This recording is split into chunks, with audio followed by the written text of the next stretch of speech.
अस्सलामु अलैकुम वरहमतुल्लाहि वबरकातुहू। मोहतरम दोस्तों, बहुत सारे सवालात आप लोगों के हमारे सामने मौजूद है। इंशाअल्लाह आज की मजलिस में चंद सवालों के जवाबात ज़रूर देंगे।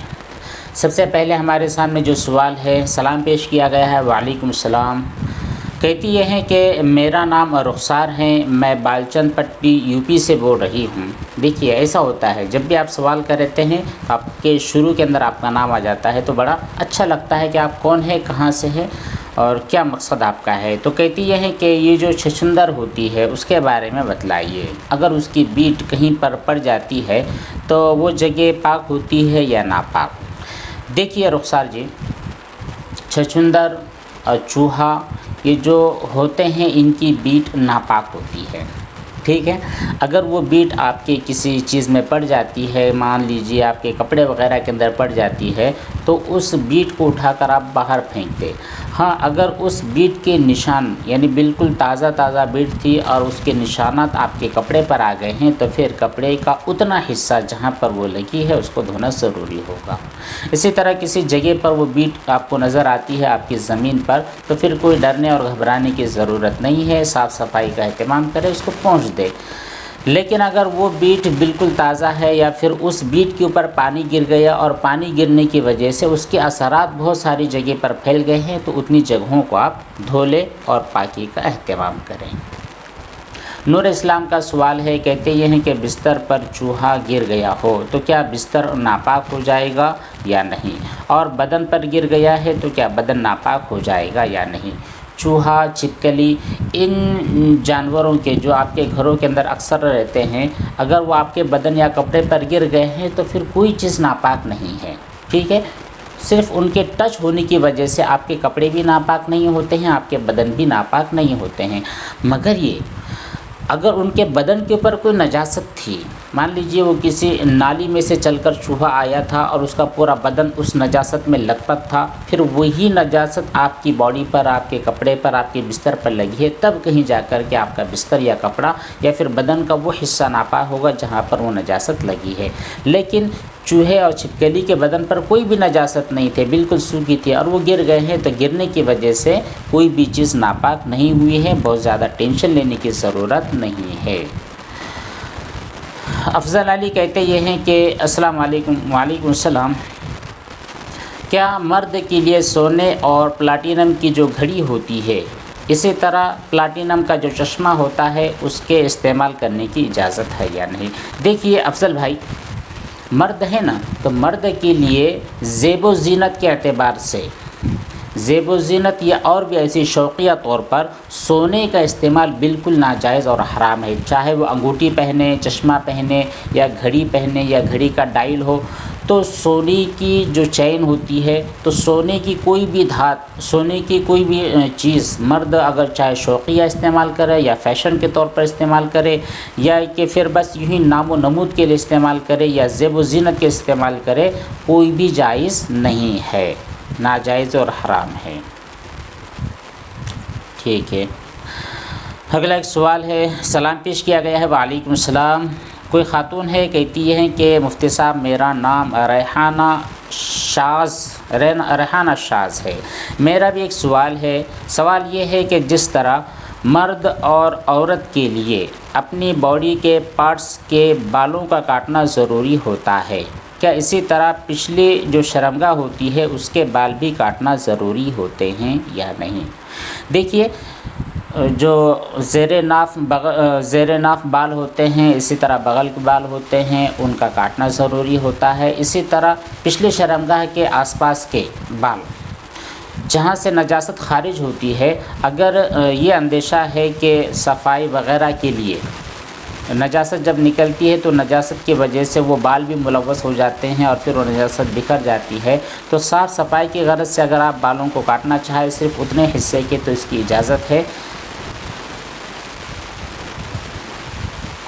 अगला जो सवाल है अज़ीम मुईन का, कहते ये हैं कि मुफ्ती साहब एक बंदा है, उसने दूसरे बंदे से कहा कि मैंने 2 दिन हो गए हैं अपने फेस को वॉश नहीं किया है। तो जो दूसरा बंदा था वो कहता है कि किसी और के सामने ये बात मत कहो, क्योंकि इस बात कहने की वजह से तुम मुसलमान ही नहीं हो, क्योंकि पता है कि जब तुमने 2 दिन से अपने मुंह को नहीं धोया है तो मतलब ये है कि आपने गुस्ल भी नहीं किया है, आपने वज़ू भी नहीं किया है, और वज़ू वगैरह नहीं किया है तो नमाज़ भी नहीं पढ़ी है, और नमाज न पढ़ने वाला बंदा मोमिन नहीं होता है, तो तुम मोमिन नहीं हो। तो उनका कहना यह है कि इसके कहने की वजह से आदमी काफिर हो गया है या नहीं, काफिर होने की कोई बात नहीं है।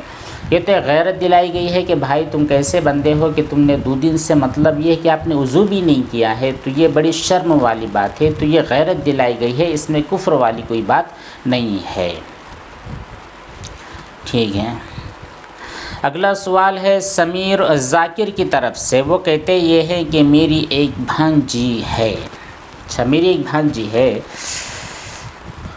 उसका निकाह हुए 3 साल हो चुके हैं, लेकिन पिछले 1 साल से वो मेरे घर पर ही है, अपने ससुराल में नहीं गई है, क्योंकि उसका शौहर से झगड़ा हो गया है। अब 1 साल होने के बाद उसके शौहर और उसके दरमियान खुला करा दी गई है, तो अब उसको इद्दत के दिन गुजारने ज़रूरी होंगे या नहीं, क्योंकि वो 1 साल से घर पर ही है, शौहर के साथ नहीं है। नहीं जी, देखिए समीर भाई, जिस दिन तलाक़ वाक़ई होती है या जिस दिन खुला होता है उस दिन से इद्दत के दिन शुरू होते हैं। ठीक है, उस दिन से आप इद्दत के दिन शुरू करेंगे, भले ही उसके पहले वो जो आपकी भांजी 1 साल पहले, 2 साल पहले या 3 साल पहले से अपने घर पर थी, उसका कोई मतलब ये है कि उसकी कोई अहमियत नहीं है। तलाक़ के बाद इद्दत होती है, और वो इद्दत तलाक़ देने के बाद से या वो जो आपके दरमियान खुला किया गया है, खुला की कार्रवाई के बाद से इद्दत के दिन शुरू होंगे। उसके पहले कितने दिन घर पर थे ये कोई मैटर नहीं करता है। एसएस ऑफिशियल का सवाल है, कहते ये हैं कि वसवसे और बेदयानी में अल्फाज, तलाक़ के अल्फाज मेरे मुंह से निकल गए हैं वसवसे और बेदयानी में। देखिए, सबसे पहली चीज़ तो ये है कि वसवसों को छोड़ना ज़रूरी है, इन वसवसों के पीछे दौड़ना नहीं है, इन वसवसों को उनकी खोद और पुरत के पीछे हमें जाना नहीं है, वरना यह आपकी ज़िंदगी को अजीरन कर देते हैं, यह आपकी ज़िंदगी के अंदर परेशानियां ही लाते हैं। तो देखिए, आपने जो कहा है कि आपको वसवसा हुआ था, अब ये कैसा वसवसा था, क्या बातें हुई थी, क्या कंडीशन आपकी थी, ये हमारे सामने नहीं है। तो बेहतर ये है कि आपके यहाँ पर जो उलमाए किराम है या आपके मस्जिद के जो इमाम साहब है उनके पास जाएं और मुकम्मल तफसील जो वसवसा आपके साथ पेश आया, वो तलाक़ के अल्फाज जो आपके ज़बान से निकल गए हैं, जो बातें आपकी ज़बान से निकली है, इसके बारे में हम तो पूरी डिटेल नहीं जानते, आपकी पूरी कैफियत भी पता नहीं है। तो एक काम ये कीजिए कि आप अपने महल्ले के इमाम साहब से रुजू कीजिए, या आपके यहाँ पर कोई इदारा है, कोई मदरसा है, वहाँ पर मुफ्ती साहब होंगे, आप उनके पास जाइए, पूरी हालात अपने साथ जो गुज़री है वो पूरे हालात उनके सामने रखिए, इंशाअल्लाह वो आपके हक़ में बेहतर फ़ैसला देंगे शरीयत और सुन्नत के मुताबिक। ठीक है, जलालुद्दीन का कहना ये है कि मेरे हाथ के नीचे वाले हिस्से पर एक ज़ख़म है, लेकिन वो ज़ख़म ऐसी है जिससे खून नहीं निकल रहा है, खून दिख रहा है, बह नहीं रहा है, तो क्या मेरा वज़ू है या टूट गया है? देखिए, अगर आपके वज़ू करने के बाद में वो ज़ख़म या चोट लगी है, या वज़ू के पहले चोट वग़ैरह लगी थी, लेकिन वो जो ज़ख़म है जिस पर से सिर्फ़ वो जो खून का असर है वो ज़ाहिर हो रहा है, बहने की ताकत और सलाहियत उसके अंदर नहीं है, तो अभी तक आपका वज़ू टूटा नहीं है। लेकिन अभी आपको पूरी नमाज़ पढ़नी है, 4 रकात पढ़नी है, 12 रकातें पढ़नी है, तो कहीं ऐसा ना हो कि नमाज के दौरान किसी शिद्दत की वजह से, रुकू और सजदे के अंदर जो शिद्दत होती है, हाथ पर जो वज़न पड़ता है, वज़न पड़ने की वजह से वो निकल कर बहने लग जाए और आपका वज़ू टूट जाए, ऐसा हो सकता है। अभी तक तो नहीं टूटा, इसलिए बेहतर ये है कि जब वो ज़ख़म हुई है या फिर उस ज़ख़म के ऊपर जो खून या पीप निकला है तो उसको पोंछ दे, आपके पास रुई है या टिशू है उससे पोंछ दे, और उसके बाद में आप बाकायदा वज़ू करके नमाज अदा करें। ये इसलिए है कि कहीं ऐसा ना हो कि नमाज में बहने लग जाए, उसकी वजह से आपकी वज़ू भी टूट जाएगी और आपकी जो नमाज थी वो नमाज भी फासिद हो जाएगी। अच्छा, मामूली, बहुत ही मामूली मज़ी निकली है, अब इससे मेरा वज़ू टूटा है या नहीं? शाहिद खान। देखिए शाहिद भाई, मज़ी चाहे मामूली निकले ज़्यादा निकले, 1 कतरा निकले 2 कतरे 4 कतरे निकले, कोई मैटर नहीं करता। बहरहाल मज़ी अगर निकली है तो फिर इसकी वजह से आपका वज़ू टूट गया है।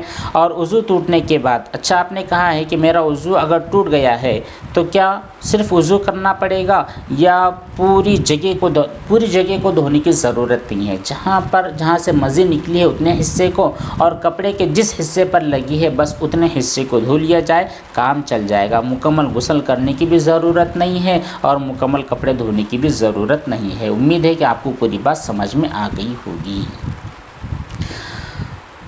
अस्सलामु अलैकुम वरहमतुल्लाह। वालेकुम अस्सलाम। मेरा नाम नाइला है, ठीक है।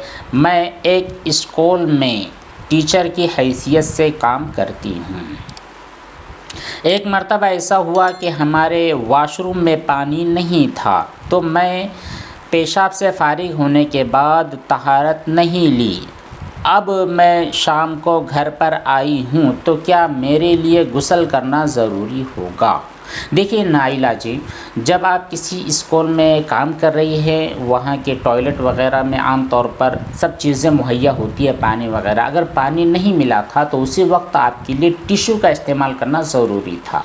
लेकिन चलिए आपको इल्म नहीं था, नॉलेज नहीं था, आपको पता नहीं था कि टिश्यू से भी तहारत हासिल हो जाती है तो कोई बात नहीं। लेकिन जब आप अभी घर पर आई हैं तो शाम में मुकम्मल गुस्ल करने की ज़रूरत नहीं है, ठीक है। अच्छी तरह समझ लें, मुकम्मल गुस्ल करने की ज़रूरत नहीं है। सिर्फ़ आप इस्तिंजा कर लें, मतलब ये कि शर्मगाह को साफ़ कर लें और जहाँ पर आपको यकीन हो कि पेशाब के छींटे बदन के उस हिस्से पर लगे हैं या कपड़े के फ़लाँ हिस्से पर लगे हैं तो उन छींटों वाली जगहों को आप धो लें। मुकम्मल गुस्ल करने की आपके लिए बिल्कुल ज़रूरत नहीं है। बस इतने ही सवालात और उनके जवाबात, इसके अलावा और भी बहुत सारी चीज़ें हैं लेकिन इंशाअल्लाह उनके जवाबात अगली नशिस्त में, अगली मजलिस में ज़रूर देंगे। वस्सलामु अलैकुम वरहमतुल्लाहि वबरकातुहू।